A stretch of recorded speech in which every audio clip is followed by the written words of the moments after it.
All right, Shalom. Shalom. First and foremost, before I get started, I'd like to give all honor, praises, and glory to Yahweh, Bahashem, Yahweh Shai, Bahashem, Racha, Kodash. All right, and double honors to the elders and the apostles of Great Millstone that has taught us the truth and sincerity, peace, and blessings to the hopeful elect that is scattered throughout the four quarters of the earth. Shalom, Shalom. This is your brother Kodash coming back at you from the Great Millstone Memphis camp with another word of the day lesson. And Lord willing, this word of the day lesson will be edifying and to the point. All right, today's word of the day will be going into the word false. Okay, right here in Proverbs 14 and 5. It says, in the KJV, it says Salakia, it says a faithful witness will not lie, but a false witness will utter lies. Okay, you see? And that faithful witness, man, is pursuant to the elect in these times, man. A faithful witness, man, because they have been with the Lord since the beginning, man. So everything that they are testifying against, they have received from the Lord, and they have actually actually seen those things. The Lord is giving them insight, concerning the prophecies, and things to come.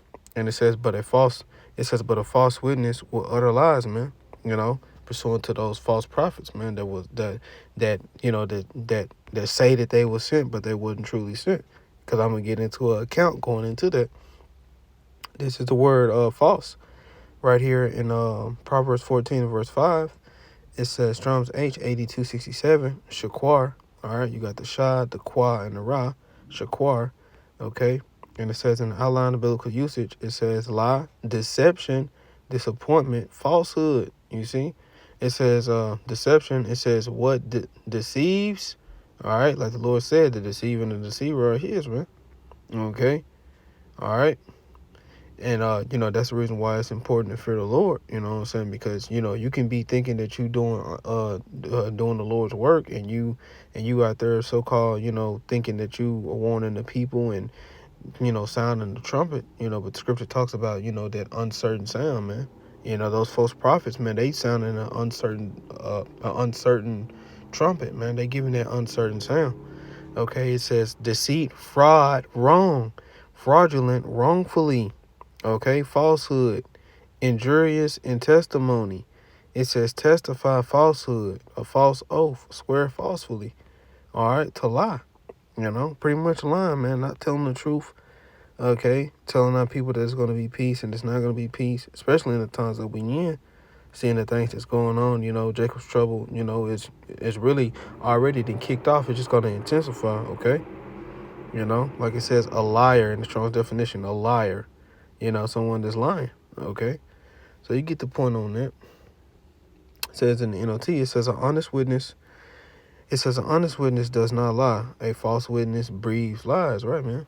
Because he's false. He everything about him ain't everything about him. It ain't right. The Lord ain't truly dealing with that person, man. Okay, so let's go to the next precept because I want to get into this account in Jeremiah the 8th chapter. So like it. This is Jeremiah 28. So like it. Jeremiah 28 and verse 8. It says the prophets that have been before me and before thee of old prophesied both. And what is prophesied goes into to speak before. Basically to tell you things that's going to happen before they ever happen. Okay? You see? And that's why, like you've always had false prophets on the scene, because the actual prophets that were sent by the Lord, the false prophets would come on the scene and try to throw people off of basically what the true prophets were saying, like, oh, that's not going to happen. And that's literally what this account is going to go into. Okay, and it says before thee of old prophesied both against many countries and against great kingdoms of war and of evil and of pestilence. Right, man. So the prophets that have been before us, they have always came in their lot doing the same thing, prophesying against great kingdoms, like all of these different captivities that we ever been in. They was always getting prophesied against, of what? Of war and of evil and of pestilence, man. Just like now, nations against nation, the evil, the bad times, Jacob's trouble, there's always been bad times, man. Just like the time during the 70 AD, where, our people had to commit, cannibalism. Those are bad times, man. Perilous times, and it says in pestilence, okay? Different diseases, famines, man, you name it. You know what I'm saying? So, just like the time when the Lord, slaughtered all those animals, you know what I'm saying, and all the livestock, in Egypt, you know? It was real bad, man. You know? And it says in verse 9, it says, the prophet which prophesieth of peace. You see? When the word of the prophet shall come to pass, then shall the prophet be known that the Lord Yahweh by Hashem Yahushai have truly sent him. Right, man? Because if the Lord truly sent you, you're going to warn the people concerning what's going on. You're not going to be out there telling people that there's peaceful times coming, and there's clearly not peaceful times coming, man. Okay, you're going to be out there warning the people concerning, like it says, war and of evil and of pestilence, man. But what did this particular prophet right here, the false prophet that Jeremiah spoke against, man? Let's jump down to verse 15. Okay. Jeremiah 28 and verse 15. And it says, then said the prophet Jeremiah unto Hananiah, the prophet, which is that false prophet, because Hananiah was a false prophet. It says here now, Hananiah, the Lord Yahweh, Ba'ashem Yahushai, have not sent thee, but thou makest this people to trust in a lie. You see? And it says in verse 16, therefore, thus saith the Lord Yahweh Ba'ashem Yahushai, behold, I will cast thee, it says, I will cast thee off the face of the earth. This year thou shalt die, because thou hast taught rebellion against the Lord Yahweh Ba'ashem Yahushai. So it says in verse 17, so Hananiah the prophet died the same year in the 7th month. You see what I'm saying? So basically, the false prophets are going to eventually get caught up with, and the Lord is going to deal with them, man. Because it was truly found out that he was a false prophet. Okay, because everything that Jeremiah was prophesying about, it happened.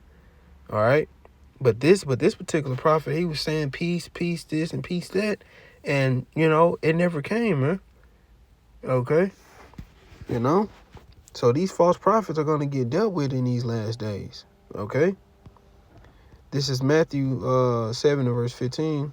Matthew 7 and verse 15, it says, beware of false prophets, which come to you in sheep's clothing, but inwardly they are ravening wolves. Right, man? They come to you, with the nice, finest garments.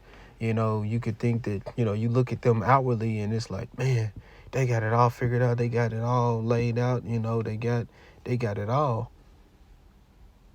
They got it all, man. But inwardly, in their heart, in their mind, they're ravenous wolves, man. They are set up to, lead you and, push you off of that path, man, to get to Yahushua, man. But this is why the Lord said this right here. This is 1 John. This is 1 John chapter 4, verse 1. Beloved. Now, who is the beloved? The Bayaf Dawadah, which is the house of David, letting you know who it's geared towards, the elect. Okay, and it says, believe not every spirit, but try the spirits whether they are of the Heavenly Father, Yahweh Ba'ashem Yahushai. Okay, and how do you try them, man? By this word, man. By what they're teaching. You listen to what they teaching, and if it's not lining up with the scriptures, they're not truly sent, man. Because a true prophet of Yahweh Ba'ashem Yahushai is going to come in the spirit of prophecy, like it says in Revelation the 19th chapter in verse 10. All right? You're going to be out there prophesying about war, evil, and pestilence. You're going to be talking about the MOTB. You're going to be telling people that Jacob's trouble is going to happen. Jacob's trouble is here, World War III. You're going to be prophesying about those things. The famine of the word, famine of food. You're going to be talking about those things, man. Okay? That's how you're going to know that the Lord is truly dealing with that particular man, that particular prophet, man. Okay? And it says, because many false prophets are gone out in the world. Right, man. There's many more false prophets than there are actual true prophets, man. Just like with the account with, Elijah and, all of those prophets of Baal, there was more false prophets up there than it was an actual true prophet. Because if I'm not mistaken, I think Elijah was the only one. You know what I'm saying? Because they hadn't put all of the prophets. There was actually true prophets. They had them put him to death, and he was the only one standing. He had a couple, that was right there with him. But for the most part, man, when Jezebel was coming at them, because I remember Obadiah, he had hid some of them in a cave, and I think they caught up with him and put them to death. And Elijah, he was the last one to stand. But just go to show, like I said, with that account, that's a beautiful account. There's many more false prophets than there is true prophets, man. Okay. And this word is gonna search him out, man. The spirit is gonna always search everything out. And I'm gonna just close that out with this. And just leave it at this. This is Isaiah 8 and verse 20. Isaiah 8 and verse 20, it says, to the law and to the testimony. See, there go the testimony, man, which is the spirit of prophecy. Revelation 19 and verse 10. And it says, if they speak not according to this word, meaning in the scriptures, man, the volume of the book, which in its entirety is Yahushua, man. Okay? All right? And it says, it is because there is no light in them, right, man? Which translate over to no truth being in them, man. The Lord is truly not dealing with them, man. Because that light is just truth. You having, Yahweh Shema Shai within you, dealing with you, man. Okay? You're gonna speak according to, warning the people about, the perilous times that's ahead of us, man. The MOTB, the hour of temptation. You're gonna talk about those things, man. You're not gonna be out there in that spirit warning people, telling people, hey man, everything's gonna be all right, everything's gonna get fine. No, man. You're gonna be out there warning the people as of what it is that's going to happen before it ever happened, man, if the Lord is truly dealing with you, man. Okay? And like I said, if not, the spirit gonna search you out, man. Okay? All right? So I'm gonna just leave it there. Lord willing, this lesson is edifying to the point. Until next time, shalom.